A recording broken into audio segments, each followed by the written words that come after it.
Hello and welcome to this week's Old School Q&A live stream. I'm your host Mod Gambit, and joining me on the couch today are Mod Ash, Mod Husky, yeah, Mod Flippy, hello, and behind the scenes we have Mod Tide on the chat, and our producer Mod John.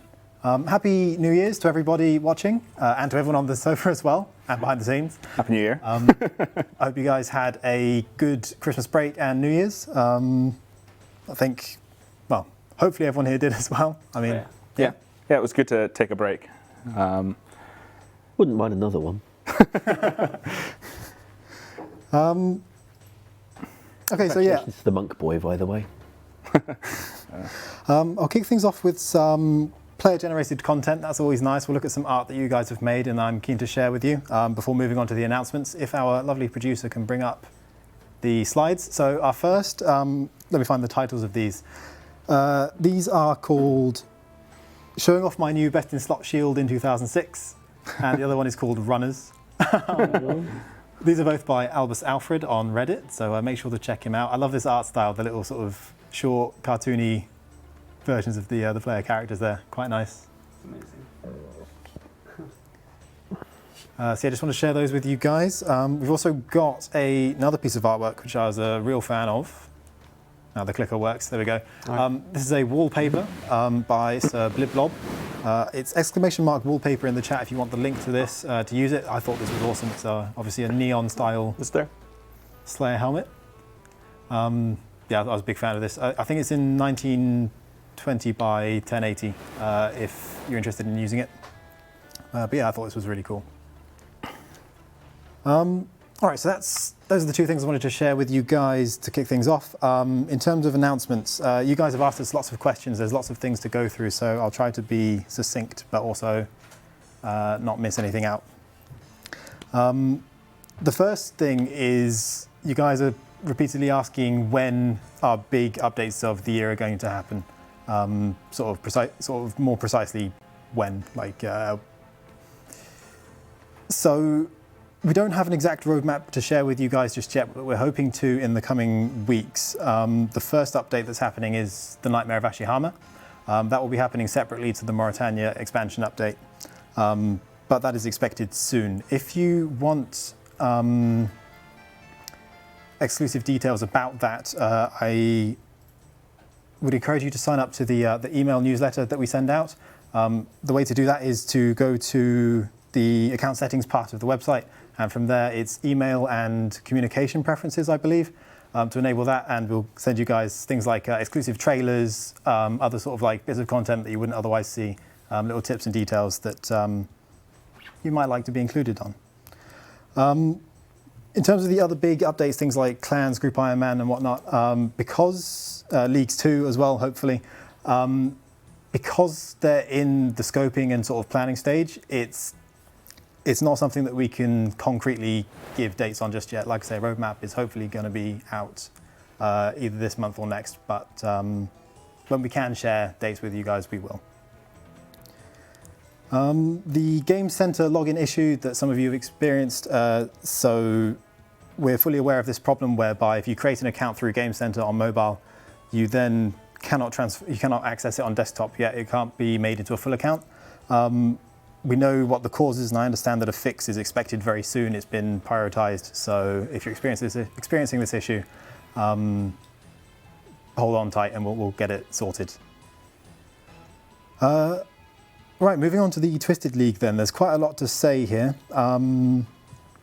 So it's closing next week. We're in the final leg, so if you're competing in the Twisted League, make sure to get your last few tasks completed and your points cashed in. Mod Husky, do you want to talk us through what's happening with next week's update and how it's going to be handled? Sure. I've seen quite a few people asking questions about the rewards and how that's working. We are closing the Twisted League Worlds at 9 o'clock in the morning. That's UK time, UTC, on Thursday the 16th. There will be a half-an-hour countdown. This is happening slightly earlier than the game update because we will need to make changes to the code to basically do all the calculations for the points, for the trophy cutoffs, and obviously that will then need to make sure that's okay before the game update happens. So the game update may be slightly delayed because of that. We don't want It'll to happen around lunchtime. Yeah, it'll still be around about the same time. Don't expect later on in the day, but just maybe not exactly at 11:30, is it normally? We normally start the countdown at 11 o'clock, leading to an 11:30 reboot. I think on that Thursday, the 16th, we might be a bit later in the lunchtime period.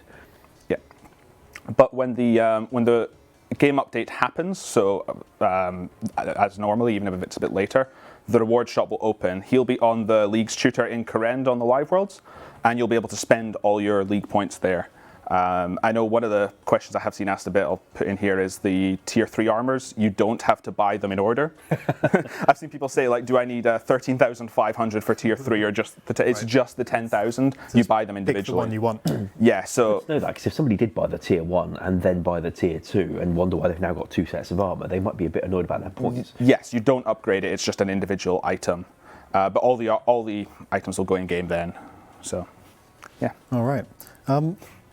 I'd say that this has been quite an experience, like running the league. Obviously, I know we're not quite at the end yet, but there have been a lot of learning points, a lot of things that we're going to take away and hopefully apply to the next league. Absolutely. It's a shame we couldn't make many changes when it was already going because people pick their relics, they can't choose them. So I know there's been a lot of PVM tasks specifically that were slightly underwhelming. I think they were very, very powerful in early stages of development, and then they got tuned down too much, which is a shame. And also the relics were much stronger for skilling than PVM on top of that. All of these are things I wish I could have fixed week 1, week 2 after playing it myself. And I think, well, both Flippy and I have been playing it quite religiously over the last 2 months. So, we're going to take all that learning going forward and try to make the next league even better. Of course. In terms of learnings and how we're going to run future leagues, there was one thing I wanted to touch on. And that was the topic of account sharing, which you guys have had quite a few questions about. Obviously, being a competitive mode, it would give certain players an unfair advantage if they're able to boost the same account, enabling them to put hours in that, say, a single human being just physically couldn't. We've heard your guys' opinions and concerns about this issue. In terms of how we're going to approach this, so with account sharing, each account has to be checked manually and individually to either sort of confirm or deny whether or not it's been shared upon. It's a very sort of manual process. And given the number of entries that we've had in the Twisted League, we're not going to be able to scour through all of the competitors that we've had this time around. That said, we've taken your concerns on board, and we're already sort of planning and discussing ways to address this issue and try and stop it from happening in the next league and all leagues going forward. So this could be things like, just allocating maybe more anti-cheating resources to it from the start, or possibly something like time caps on how many hours you can put in per day, something like that. Yeah. It's all still very much being scoped, but we're aware of the issue. And if we did do something like that, it would probably be a number of hours that would only affect these people. I know this wouldn't be like an hour a day or 2 hours a day. It would probably be like 14 or 16 hours a day, things that would only be targeted towards people like that. It could even be in the way of a weekly cap. So if you wanted to go hard at the weekend, but you were working, you could. Yeah, we would probably have to check accounts that consistently do that for many days in a row. So. It's one thing we didn't run into so much with King of the Skill, because that was literally time locked. Yeah. And even though the event went on for like a month or thereabouts, you weren't going to be doing it faster by using other people because you were limited to like 25 hours or whatever it was. I see a comment in chat. It was like, how hard is it to check if they're doing 20 hours a day? There could be legitimate people who are doing 20 hours a day unhealthily, we might admit. We'd still have to check whether they're account sharing and, where's the cutoff? We could say, oh, we'll check everyone 18 hours and up, but there could still be people account sharing for 16. It's just hard to know for sure, and that's why we have to check them all individually. Yeah, but like I say, with more sort of thorough planning, perhaps put in earlier, with this sort of thing in mind, that, like I say, this is what I meant with we've learned from this experience, not in terms of just the content itself, but also how to run an event like this. And also to what extent it matters to players. Like, to you guys, it is clearly a much bigger deal than we'd have necessarily realised beforehand. Sorry. There was also another issue where we had, I don't know how many players are aware of this issue, but we've got some accounts where duplicate points were given for completing certain tasks. Thankfully, the cause of the issue, as far as I'm aware, has been identified, and we're expecting it to be fixed by the time that the league closed, so that people are given the correct ranks and rewards. So that will hopefully not be an issue. I can clarify for that. The league high scores are correct. These are the points that have been sent to the main game. Some people have seen a discrepancy in, they'll log into their main save and it'll say, you know, I have 17,500 points, but on their league save it's only showing like 17,300, and they might be like, why have I got an extra 200 points? These duplicated points only happened in the first week of leagues, and it was found and fixed very quickly. Okay. And we're in the process of sort of fixing those issues, thanks to the engine team doing hard work to make that happen. Yeah, considering the connections between how points are transferred and how bonds are transferred, it's a jolly good thing that bonds haven't been doing that. Yeah. That'd be fascinating for you. So that just about covers the details for the Twisted League this week. Before we move on to the what's going to happen in this week's update, I did just want to give the point thresholds for the moment. I think we'll update them again in the update post tomorrow. Next week, sorry. Well, we'll do it tomorrow morning and next week when the league closes. But for the time being, if you have 17,840 points or more, you're in Dragon. 10,020 for Rune, 5,120 for Adamant, 1,800 for Mithril, 520 for Steel, 80 for Iron, and 10 points for Bronze. Those are the current thresholds as of, I think it was 4 p.m. you said? Yeah, it was 4 p.m. I looked them up. And I think it's been interesting to watch as the weeks go on. Steel's been getting easier to get into as more counts complete and don't get there. And I think Iron, I think it was at 640 for Steel at one point. It's now at 500 and something you said. And then Iron was like 100 early on, and now it's 80. So, you know, just interesting to see the lower ranks have been getting easier to get into. All right, so I'm going to move on to this week's update and briefly cover some of the things you guys can expect. If our producer would like to bring up the slides again, I've got a couple pictures to share with you guys. Click that forward. Ash, I think you mostly worked on this. Would you like to perhaps share what this update? Oh, this update. Okay, so based on something from about 2010 in the other RuneScape, now there's a wield option or equip option on wieldable items while they're in your inventory while the bank's open, so that you don't have to shut the bank and reopen it when you want to equip the thing. And so that's there for equipable things, food, most kinds of drink. Obviously we left things that have a drink option but aren't really appropriately drinkable, like the bravery potion from Legends quest I ran into. It's got a drink option, but it doesn't actually go in your mouth when you click it, so it didn't really seem necessary to have that thing stood up in the bank. It doesn't go anywhere else either, by the way, if you're wondering. Anyway, now apart from that, the button on the top left, the new one, that button, you click it and it changes the bank to show like the equip screen, so you can see what you've got equipped. Nice choice of kit for this picture, and also its kit and also its bonuses, like the equip screen has always shown. You're carrying one. Oh, that must be in your inventory where that kilogram is, and that means you can get the stuff off again. And while you're on this view, everything in your inventory that can be equipped will be left-click equipped. So it not like it would be when the bank's showing its normal view.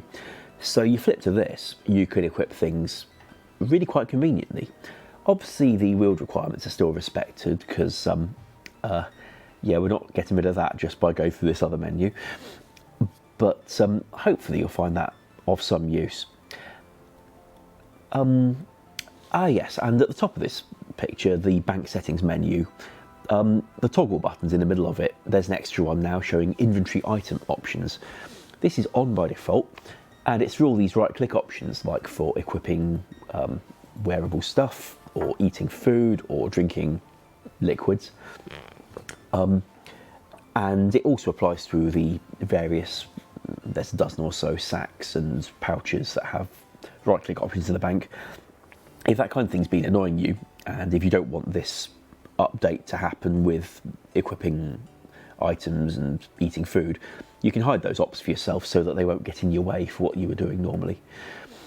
Now, the position of the worn items button on the top left of the tabs, I know that might be a bit of a pain for some because if you're using a client that's drawn things there of its own, but sorry, it really is very symmetrical across from the bank menu button on the other side of the tabs. So I hope you'll be able to work around that one because that's where it's going to be for now. That's for the bank. Also coming up tomorrow, should I carry on talking? Yeah, of course, feel free. Yeah, I won't stop you. Awesome. Now, how much War and Peace can I recite from? Anyway, another thing we've got is the update to crystal tools, like your pickaxe, your hatchet, your harpoon. At the moment, if you've got the uncharged version of these things, it doesn't work at all. It just sits there in your inventory like a lozenge. But, you know, in future, it'll work like the dragon version, even triggering the special attacks, by the way. So you can carry on using it, but it won't give the bonus of the charged crystal version. It just acts like the slightly lower tier dragon one. Similarly, crystal kit that is charged, when you're using it, it loses charges, and sometimes it's doing this even when it's not giving you a benefit for using it. Like Chambers of Xeric Combat, the crystal thing is, well, basically no better than a dragon one as far as I recall, but it was still consuming charges, although it were giving you some special benefit. So we've trawled through the game and removed a load of places that were consuming charges without you having gained anything from it. Now, for what it's worth, quite a lot of places it still does use charge because it is giving a benefit, albeit a very small one. Broomer logs was one I got asked about earlier. When you're chopping broomer roots, that still does use charges because it is actually giving you a benefit for being the charged crystal version. It's just not a very big benefit, but that's kind of how it goes. I see someone in the chat asking about Blood RC, so yes, the Arceus Essence, yeah, that is one that should no longer consume charges because it wasn't giving you a benefit there in any way, shape or form. I think also, one of the weirdest ones we ran into, Taibornai Village, where you're chopping down jungle and fixing the fence. You use a machete for this, but rather oddly, it was checking to see if the best hatchet in your inventory that you could be using was a crystal one, and if it was, it would take charges off that crystal one, even though the hatchet had nothing to do with it and you were using a machete. So that's changing as part of this. Apologies to anyone who lost charges. That very specific carrying way. A machete for tidying up Taibornai Village. Well, you might have really hoped to get your villager kit slightly faster that way, because it's really slow. Anyway, so that's it. What else have we got in the update? The Maiden is one player that's asked about Maiden. a lot. So for the Maiden of Suger, I think is the full name, from the Theatre of Blood, the first fight, we've made a couple changes. So the first is that stunning the Nilicus, which appear in the room, obviously the ones you have to stop before they reach the Maiden,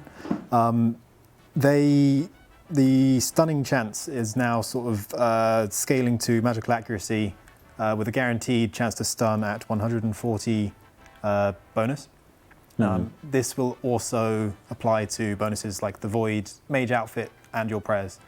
Yeah, so if you've got equipment with no special powers like Void, no prayers or anything, but your equipment adds up to 140 magic accuracy bonus, you're guaranteed success. If you have something like Void, which buffs your magic accuracy differently, then you don't need such a high magic accuracy to get it buffed up to being equivalent to 140. So, and we've got the number going in tomorrow's news post. Sorry, I can't remember what it is for now, but it's going to be in the news post.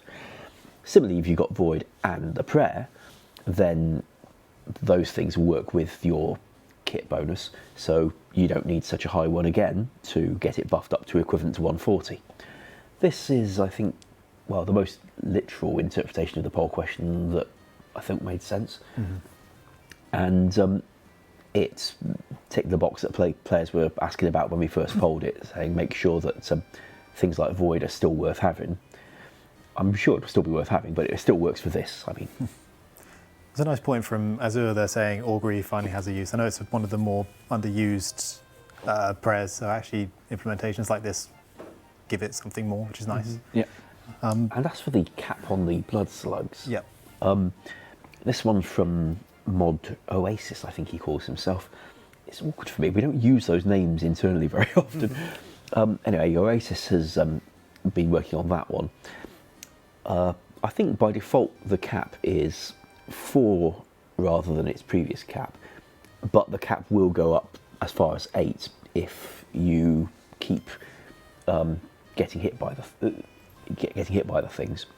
It's worth noting that although it always had a cap, Oasis found there was a bug in the implementation of the cap, so it wasn't actually counting towards the cap correctly. So you'll probably find this a bigger reduction if you were getting hit a lot previously. You might find this a bigger reduction than anticipated.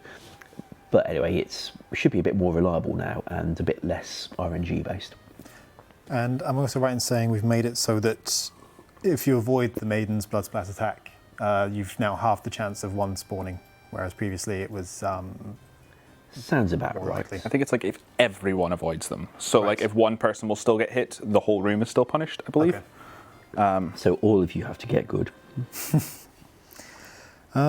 Another change that we have is the Graceful Set effect is now, so the extra run restoration speed, I guess is the best way of putting that effect, is now split among the individual pieces rather than you either have it or not for wearing the whole set, but you still get a bonus for wearing the whole outfit. I think the pieces each give 3% each, excluding the top and bottoms, which give 4%, and then an additional 10% if you're wearing the whole thing. So those are the main things coming in the update next week, among some other changes from the poll that we did towards the end of the year in 2019. One of the smaller ones is about being able to dig up healthy herbs before they're fully grown. Normally, when you plant some seeds, the game won't let you dig them up unless they're dead or ready to be harvested. And that was done so that you couldn't plant the seeds, get the XP for doing so, dig up the seeds immediately, plant some more seeds, get the XP for doing so, and then, well, get lots and lots of cheap junk seeds and grind them like that, in the ground, out the ground, in the ground, out the ground. It's not a euphemism.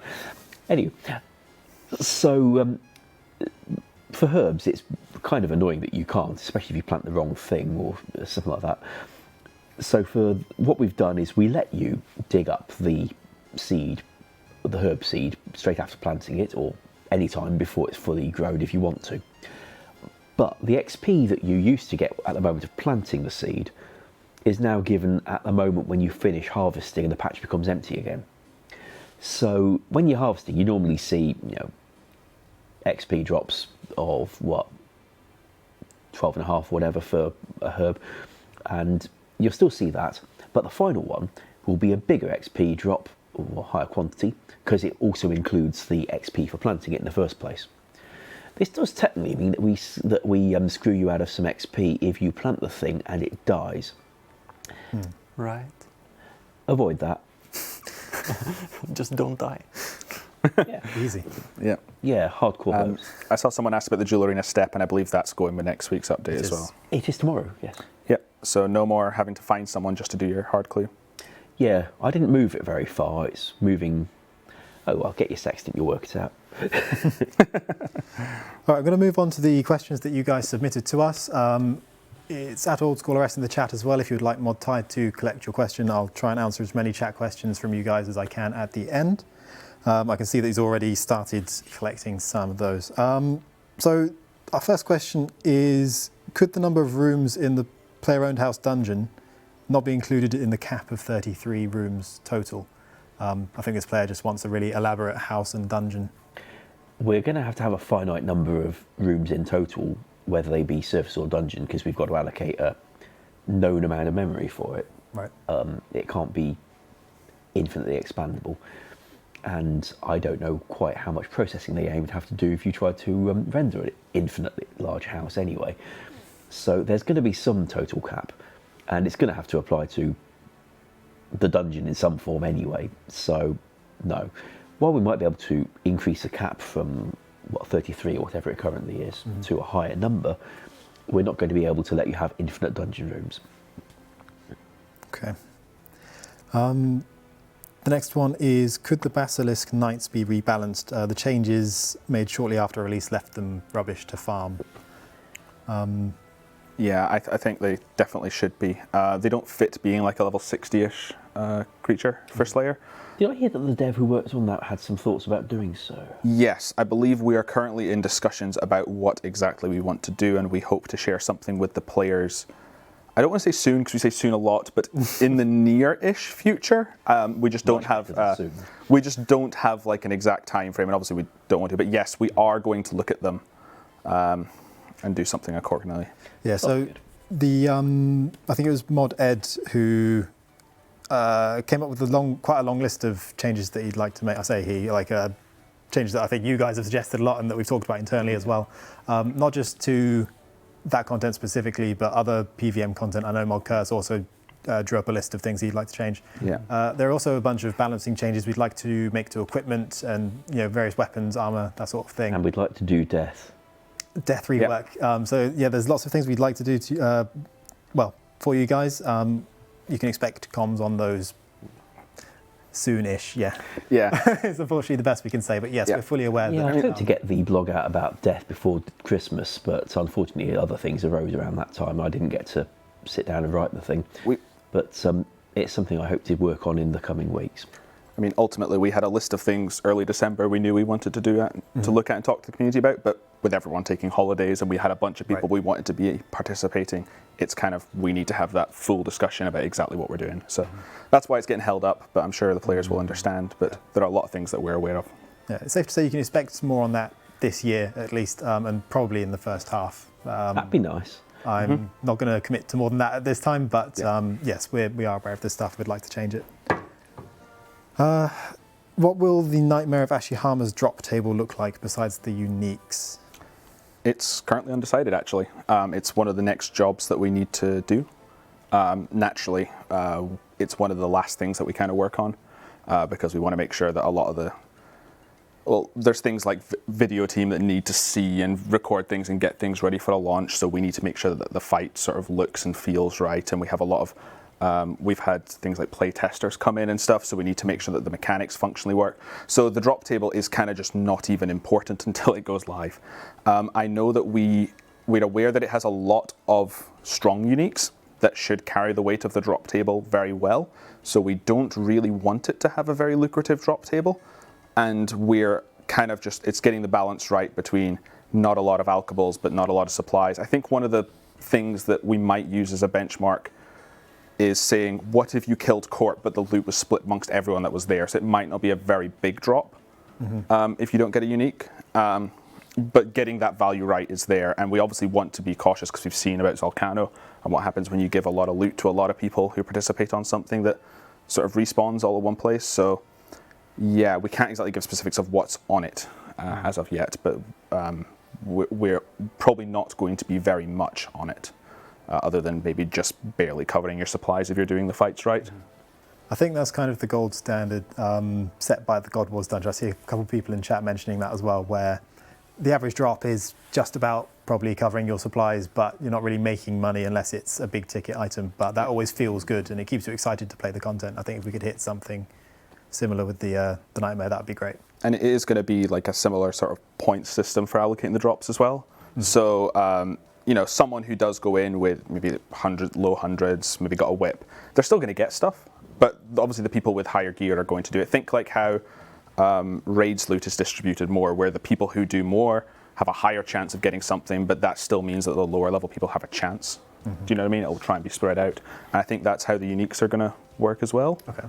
But again, we've still yet to figure that whole system out, but that's just kind of the thoughts that we're going into doing it.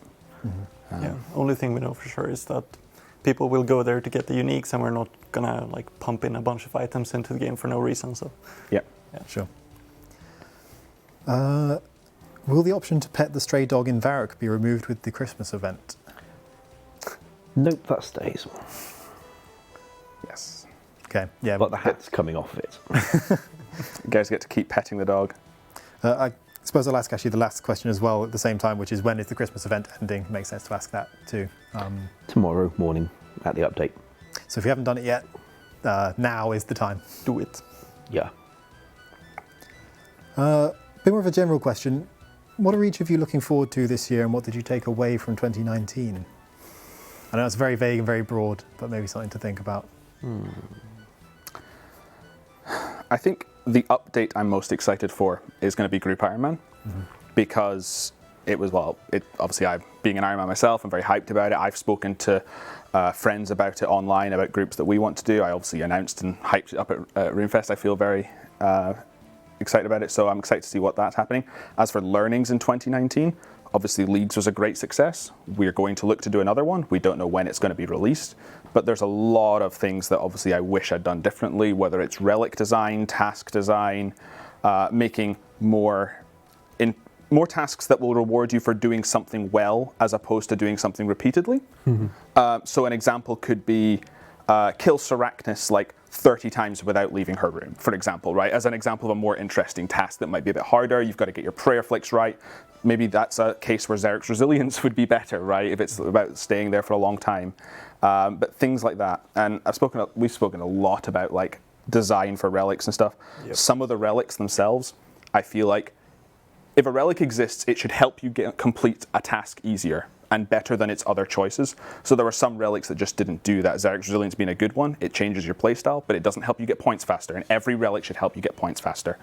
And like little things like, we're not sure if we want to ever increase XP rates through relics directly, and maybe as a passive effect rather than a choice, because we noticed like with the last choice of relics, a lot of people chose the wisdom relic because simply in order to compete, it's easier to just get a lot of EXP and so on.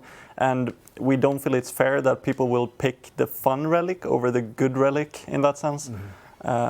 So that's why we were kind of starting to think about having EXP as a passive effect on like every third or second relic or whatever, to help every player out, because every player likes EXP, and it doesn't really personalize your account in any sort of way. So the example is the 5th tier of relic could have just said the base multiplier is now 10 times, now pick from 3 fun things, right? So you reward people for passively getting to it, and then also things. So there's lots of things that we would like to do, and I'm quite excited to go into the design of Leagues 2.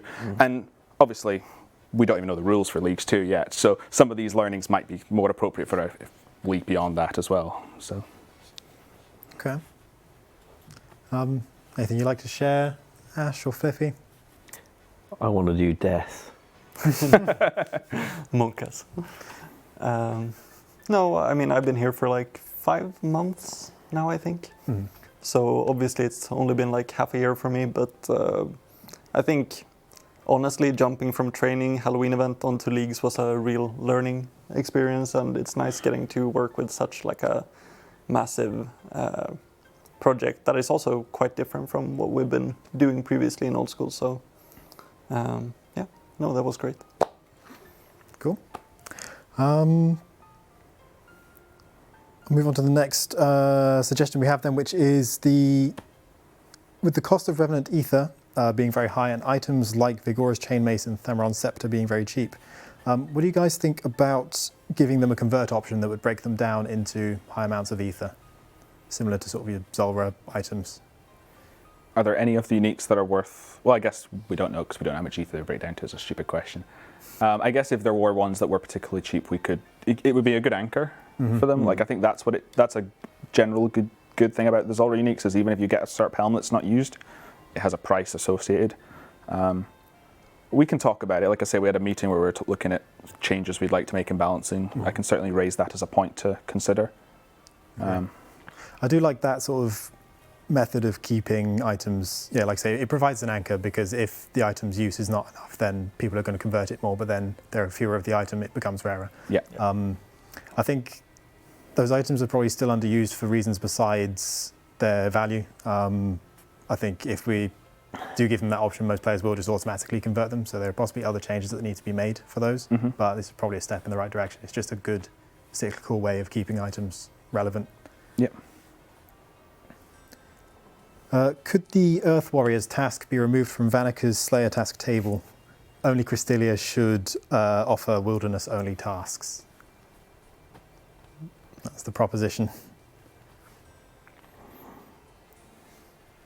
So obviously for the Earth Warriors, you're going into the I wilderness really section have of the trouble dungeon. with saying it should only ever be on Cristelia, given that it existed on Vanica for like a decade before we added Cristelia. Mm-hmm. I mean, green dragons previously were a task. Well, they're still a task from Vanica, and they, for a time, were only wilderness. Until we added the baby ones, which are very, very low XP. So we do little Yeah. Earth children. I don't know. They're not Earth Warriors. They're like Earth cadets, couch potatoes. cadets, or I don't know. Earth cadets. Let's go with that. That's better. All right. Sounds like maybe not so keen on this one then. It doesn't really... Yes, Earth Children. That's the thing. Thank you, Sir Dude. Okay. Children of Earth sounds like some movie, actually. Could be. Yeah, I'm not overly precious about it. I think that it's good that there's some diversity, and it's not like if you get that task, you can just go tutorial. It sucks to lose your task streak, but that's part of doing Slayer is learning when to balance it so you don't get stuck with a bad task. So you'll do the mediocre task so you have points for the bad task. And hopefully you'll have managed to earn some points to add it to a permanent block list. Yeah. And even if not, it's not an insanely difficult task, so maybe you could grab some low-level gear, some cheap gear. I think one of the reasons it's come up is if you've got a low-level hardcore, going into that wilderness for that task kind of does suck, but that is just part of the game mode, I feel like. There are additional risks to playing that game mode that come with it, and we wouldn't want to just say, let's make hardcore easier because of a bad task. Yeah. I think cases like that, especially where they affect things like hardcores, you have to decide, is it unfair, or is it something that, is it an obstacle that has arisen naturally and you can overcome it, you can get around it? If it was on Turiel, for example, I think that would be bad, because then it's an unavoidable task. But even then, there's ways to get around it between, like, maybe I'll just get better gear and take all my good food and get my fishing up for sharks and Karambuan so I can survive, So there are still always gameplay ways to get around it. Okay. Similar sort of topic then, I've got another suggestion, which is for a Slayer Master, which would require a high Slayer level, who would offer only boss tasks that would be unskippable, but for a fixed number of kills. What do you guys reckon? Already lots of no's in the chat. Yeah, I think it just feels too strong. A lot of bosses are very lucrative. In fact, people pick boss tasks to get money. I think if people can just endlessly do boss tasks. Exactly, it feels like you're just getting Slayer XP for free, kind of. I mean, endlessly. And there's a lot of things like those boss tasks are rare and scarce for a reason, right? You first have to hit it, and then, for example, you have to hit like Grardor, right? It's really hard to get a Grardor task. I know, obviously, Kree and Krill, you can get their like a Greater Demon or Gavianti task to do it, but I think that's part of it, and you would just end up turning every boss who's on that into you never do the boss unless you get the task, and it's fairly easy to get it, and that speeds up and changes that a lot, so I'm not a big fan of that. Likewise, we didn't let you set the quantity very high for a lot of them. Yeah. Okay. Staying on the Slayer theme for one more question then. Could Slayer task extensions be toggleable rather than cancelled and rebought? Sometimes I don't want to kill 250 gargoyles, sometimes I do. We should be able to do that. Bit of a faff in the interface, but I'm sure we'll manage. What if you could, pay extra points to get the toggleable version of the unlock? That could be quite cool. So if you were temporary, you can pay it now, but if you pay even more points, you can get the toggle. There's a lot of support for it. To be honest, just letting the player, have their points back for a refund for an unlock isn't. We could give The them reason we don't want to have some things refundable is you just move the points to whichever one you want at the moment. But for things where that's not going to be an issue, I wouldn't mind so much. What if it's just like you get 50% of your points back or 60%? Like you still lose a lot. Well, having unlocked the thing, letting you just deactivate it would be a bit like saying you've bought an item to wear, but you don't always have it on your person. Yeah. I think I like the toggle system Seems more fair. if it's appropriately costing, I think, personally. How does the team feel about removing Wrath runes from the Rune/Adamant, Dragon and Volcath drop tables? This would add some value back to rune crafting and very slightly reduce some overly profitable NPCs. I feel like this is in line with what we would generally like to achieve with the PVM drop tables. Yeah, Yeah. that would probably be included in that. I'd be interested to Not the change, but going over it. before we made anything like that, I'd quite like to see data amongst how many Wrath runes are coming into the game from what activity. It could be that they're still mostly coming in from them. I still see people do Wrath runes. I know they're not the most profitable. I know that there's, I saw a comment you made recently actually on Reddit about the fact that high-end rune crafting used to be a very sought-after goal, because even though it was very hard to train, it was a very profitable thing, and obviously Nat's prices have gone down. Right. So that could accomplish that, but that would only accomplish that if the majority of it was coming from Volcath, for example, right? Yeah, I'm unsure. Okay. Getting a mixed reception in the chat, actually, more people saying yes now. Initially, it was a lot of no's. Not sure. Well, it's rare for people to be that keen on a big nerf. Well, that's the thing. I think it would be only quite a slight nerf to those creatures anyway. It's not really a major portion of their profit. Yeah, I would agree it wouldn't hurt Volcath's drop table that much. I think Volcath would survive. Yeah, and yeah. Okay. Could a reclaim chest be added to Zulcano with a small fee of around 50k? This could act as a gold sink and fix the issue of trying to collect your loot while dodging the demonic symbols that pop up, sometimes around and on your loot. Which I could imagine. I haven't done Zulcano myself yet, actually, but I can imagine that being annoying if you die there. I mean, normally stuff like that's only done for instances. I believe your death rework would probably have a solution to that anyway. Well, the Death Rework solution would look a lot like it by applying a very similar interface to everywhere, and would also cover all the instances that don't have one of these chests at the moment. For Zulcano, yes, we can move the stuff outside and charge a fee. Don't really have a problem with that, although I do prefer to be stingy on the fees. Yeah, I'd agree. Did the suggestion of the player say it could be a low fee? Because it could not be a low fee. Yeah, it could, Yeah, true. it's not hard to survive at Zulcano. In fact, if you're dying, it's probably because you're not paying attention. So Yeah, that's why I don't really mind being harsh. Okay. I saw a player ask actually what the death rework consists of, or what the concept is. Maybe if you give an Okay. explanation. Not fully detailed, because there's a lot of edge cases and special items and special situations that need special handling, which is why it's going to take a little bit longer than last time to try writing a blog about it. But the principle is, we would like you not to have quite so long to get your stuff back when you die. But, because at the moment it's an hour, right? That's huge. You can get anywhere in the game in that, including into the God Wars boss room. But we'd like to make the time fairer. So, at the moment, it's like an hour long, so that if you're having connection troubles, hopefully you'll manage to get back on within that hour and get where you need to be. That's not ideal. If you're having connection trouble, ideally the timer wouldn't be counting down at all. So what we'd like is when you die and your stuff drops, rather than having it sitting on the ground on that specific world, so that you've got to get to that bit of ground on that world before it expires, we'd like to hold it in escrow so that you go back to the same place, but you can do it on any world. Like if something's happened to the world you were on, it's gone offline or whatever, you pick a world that you'd rather use and head back on that one, with perhaps a restriction so that if it was a PvP world, you have to use another PvP world. And the duration of it won't be anywhere near as long as an hour. I'm thinking like 10-15 minutes at most. But the counter only counts down while you're logged in. So if you're having trouble connecting, then you stay offline as long as you want. You've died, you're feeling sad, go to the pub or something. When you're feeling better, come back. The time will carry on from where you logged out, and you head back to the place where you died on a world that you can connect to, and hopefully get there in time to get your stuff. Now, having got there,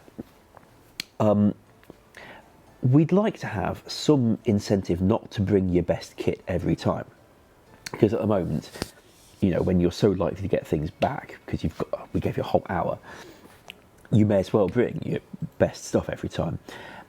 We'd like to have the reclaim fee work a bit like you currently get from the fossil volcano mine chest, or the thing we're talking about with Zolcano, but with a fee that scales based on what you'd got in there. So if you only brought, you know, low end stuff, maybe because you're a low end player, low fee, quite insignificant. You're bringing your best in slot kit, we'd like to charge you more so that your risk is proportionate to what you dropped and what you were carrying. And also, of course, if you don't get back there in time, we'd like it to be possible that the stuff just vanishes and you don't get to reclaim it after all. Now, the problems we had when we last pitched this is firstly Ultimate Iron players. For them, we will try to carve out exceptions so that they are, broadly speaking, just left entirely alone, because their metas have been so heavily based around the game working like that almost since the time when their mode existed, and they're not the people who are affecting the economy in the ways we're interested in here, because there's not that many of them. We'd like to try and leave them mostly alone. I'm not guaranteeing that every single item will behave exactly the same way for them in every situation, but we're going to try and leave them with death piles with an hour, and you have to go to the same world and hope your connection's all right. Also, the chests at the moment, like the Zulrah Priestess, you die on the way back there, it wipes the chest. Now, most of the places we've put these chests so far have been fairly safe places. The one exception, I think, being the Brimstone Dungeon. That won't be the case in the future. So, having it so that the chest wipes if you died on the way back there, that might be a bit too harsh. So we thought we'd look into ways of letting anything you drop on your second death also go into the chest, within the chest's capacity, after which stuff starts being, you know, lost due to overflow if you keep dying over and over and over again, so that ultimately you really don't want to do that, or ultimately you'll run out of time, the chest will vanish. That's the kind of concept we're looking at. The aim being to get a bit more risk than there currently is, but we're not looking to try and recreate what you had in 2013. Reason for that is that when items were there for anyone to just pick off the ground, that was a massive incentive for people to try and make the world unstable so that everyone would die and they could wander around picking up everyone's stuff. We're not going there. And also, you know, the original 2-minute, 3-minute thing, we don't think that's necessary to be quite that harsh, but we'd like to bring it down a lot from the hour it currently is, but have a time that only counts while you're online, and try and make it work cross-world. This will be handy for people around game updates too, by the way, because you know, we give you a 30-minute countdown before the game reboots mostly. Nevertheless, people don't always see that and log out safely. Sometimes they'll say, okay, I'll just carry on training until it kicks me offline. And if they unfortunately go and die with like 2 minutes to go, well, they don't have that time to get back to their stuff like they assumed they were going to, because when the world reboots, everything on the ground is gone, which will still be a thing for Ultimate Iron players, by the way. Sorry, JMod. But if we use this alternative mechanic for everyone else, then the fact that the game rebooted won't affect your stuff, because you'll still be able to go back to the place on whatever world after it's rebooted, and we'll make the stuff available to reclaim there. That's roughly where we're going with this. It would, of course, start with quite a long blog, trying to detail as many situations as we can for what they do and how items that currently have anomalous behaviour will be handled. And naturally, we'll see what players think about it before actually doing any programming on the thing. Anyway, thanks for listening. So I wasn't expecting to be talking about that one today. I would have maybe made some notes and prepared so it wasn't No, quite so thank you for the hand explanation. wavy. No notes, 7-minute conversation. I think that's pretty good. Very good. Well, you did say I should go on as long as I liked about something else. Yeah, no, like I say, I won't interrupt. Thank you for that. So I'll move on to the last question, and it's something you guys have asked in the chat as well before getting to the chat questions for the last bit of the stream. Again, at Old School RS on the chat, and Tide will collect your questions. We'll try and get through as many as we can at the end. So yeah, for this last pre-selected question, basically the question is, what's the deal with Bounty Hunter and how we're going to sort of handle that minigame moving forward? So I suppose to be quite frank about that update, there were a lot of things that didn't go the way we would have liked, I think is quite fair to say. There were things that were good about it and we did like, in terms of, say, the mechanics and the tasks sort of system and that sort of thing. There were things that did go down well, but equally there have been certain effects from it that we weren't so happy with. It's not really a conversation I've brought up yet with you, Ash. Obviously, we've only, So, this is our first year. any talking you want to do about it, off you go. Sure. So obviously this is only our first week back since the break. What I would like from the update is I've already started talks with our PvP content creators in our Discord, and I'm going to get as many suggestions and feedback and improvement ideas as I can, and then take that to the wider PvP community for sort of vetting and more thorough discussion.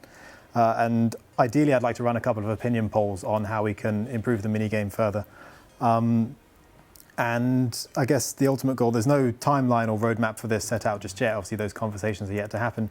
But the TLDR is, yes, there are things I'd like to change and improve once we've got the appropriate feedback and the dev resource and the time to do it. And that's about really all I have to say for the time being on Bounty Hunter. It's just nice for the community to know that, yes, we are listening and we're aware, so we would like to make changes.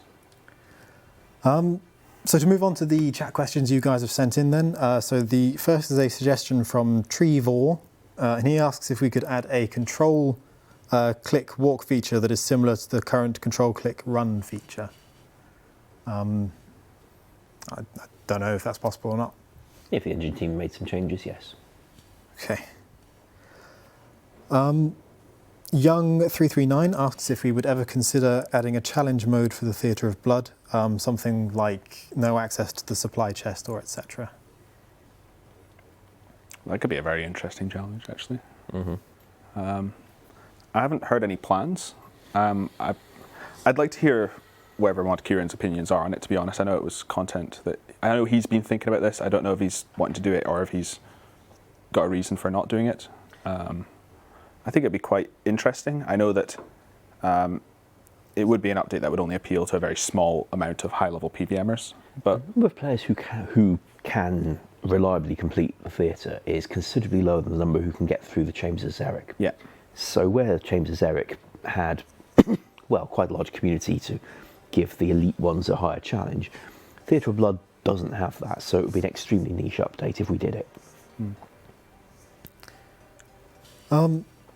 Albert asks if there are any plans to make it possible to spend boss heads, such as the Hydra, KQ, Abyssal, etc., on other things than just stuffing and recoloring Slayer helmets. If I recall correctly, you can take them to the Dark Altar. You can. I think feedback in the past has been you don't get much for them, well, compared to the rarity. A lot of people sort of have excess heads that they're hoping... Well, they're storing, hoping for maybe something a bit better than what we currently give them. So something to consume them. yeah. I know it's a very token amount of prayer XP you get. It's not... Oh, I thought it was meant to be quite generous, except for Vorkath. Maybe it wasn't done that way. I think it's just compared to the rarity of the item itself. Yes, the logic being it doesn't happen very often, therefore when it does happen, it must be the most amazing thing for you. Yeah. I know it's a very popular approach. There's already a lot of things that we do with other drops and bosses, say like the jars we have that you get as cosmetics. Obviously a pet cosmetic. I'd be wondering what else people would want to come from it other than the Slayer helm. I mean, there's already the Topiary, which doesn't need anything, just a KC. Trying to think what else we could do to make the pet... Like, it's just coming up with the content. That's the it's what do you do? Yeah, so I think the problem is the items that you keep getting, but once you've got your stuffed head and you've got your Slayer helmet, which also means it wants to be consumable rather than unlocking another one-off that's the thing. Mm-hmm. I guess the answer is it's possible, but we don't have plans. We're open to suggestions. It becomes maybe something where you end up trading it to say the odd man who maybe has a sidelined heads along with all them bones. But it wouldn't be that much different from just buffing the Dark Altar existing feature if we did that.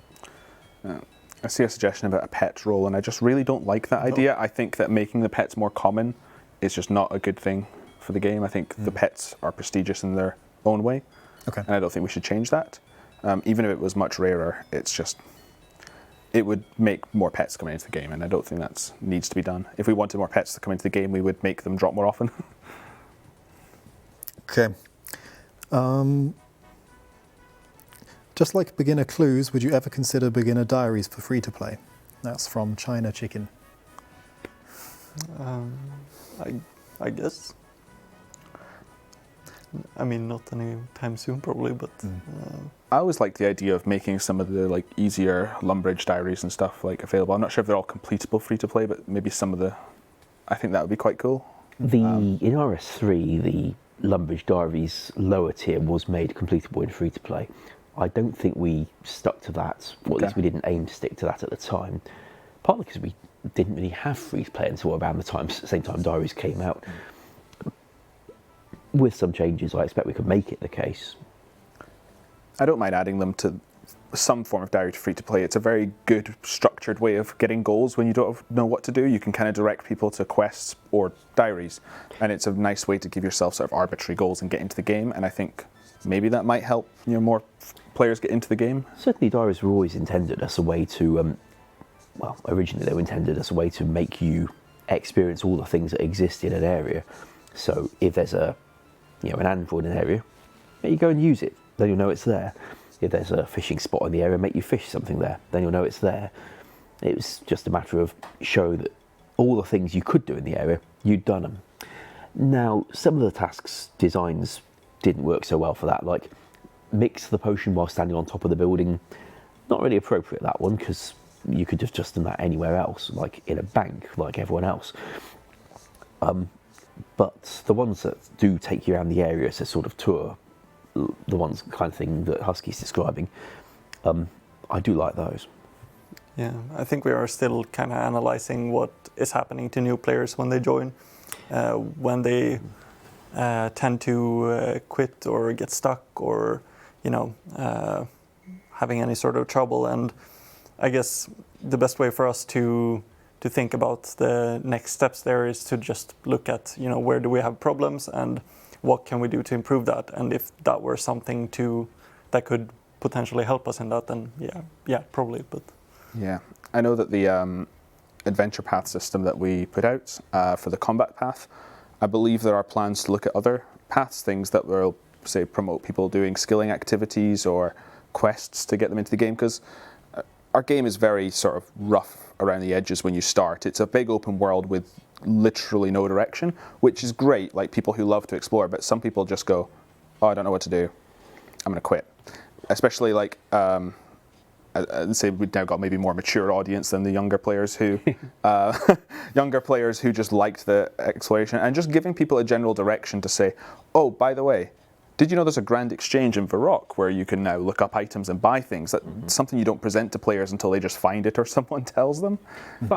Quests, there's that quest tutor on Tutorial Island who makes you click through 4 chat boxes about quests and see a blue star. I don't know how many genuinely new players will remember that very far, or indeed how many of them read the box very carefully before pressing spacebar. Yeah. So the fact that the game is full of these quests, the ones pitched at complete newbies aren't necessarily even the good ones. Cook's Assistant lets you wander around Lumbridge trying to find an egg without a lot of guidance, really. Which is fine for those of us who did it, but it doesn't show the better quests, the ones with stories. And something I was quite interested in was how people would feel about taking the, say, the Lost Tribe, a quest with more plot than find these 3 items, or Sheep Shearer, a quest with a plot of go and click on those things 20 times. Oh, and spin the thing on that thing. Lost Tribe, on the other hand, actually has characters and story and is much more like normal RuneScape quests. Even Romeo and Juliet's got more plot than some of that stuff. And it wouldn't take a whole lot of the underground area being made free-to-play to give free-to-play a better quest. And there'd be a certain membership upsell aspect to it from our point of view, because having done it, that you'd find the sequels members only. Yeah. I mean, ultimately, we know that there are some new player issues, and we know the game is awesome. These guys know the game is awesome. We just want to share that and get people to actually experience it before deciding to log out. You know? So, yeah. All right, I realise we've gone 3 minutes past 6 now. I'll ask one final question before wrapping things up. From oo.boy, and they ask, are there any ideas or hopes for mid or early level bossing that incorporates prayer changing or switching?